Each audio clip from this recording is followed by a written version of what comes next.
గమ్ములుండవా?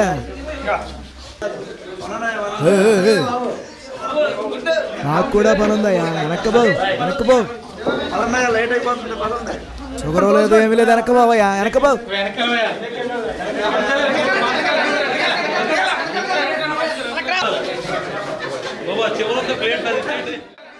ఏంటండి బాబు లోన గొడవ అలవాడి?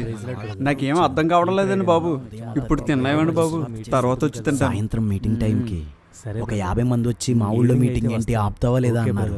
అప్పుడు నేను ప్రార్థన చేసుకుని వారితో మాట్లాడాను. Praise lord brother. కృప వలన. Hi John. Praise lord. Praise lord brother. ఏంటి భోజనం చేయరా?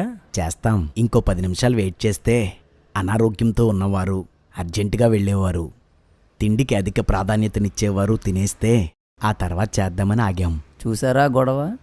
కొన్ని సెమినార్స్ దగ్గర అయితే పెద్ద పెద్ద గొడవలు కొట్లాట్లను. మనకంటే విశ్వాసలే నయమనిపిస్తుంది. జాన్, ఒకసారి ఫెలోషిప్లో వాక్యం చెప్తున్నాను. ఆత్మ నన్ను బాగా నడిపిస్తున్నాడు. 30 నిమిషాలు కూడా కాలేదు. కొందరైతే ఆసక్తితో వింటున్నారు, కొందరైతే భోజనానికి టైం అయిందంటూ వాచి చూపించారు.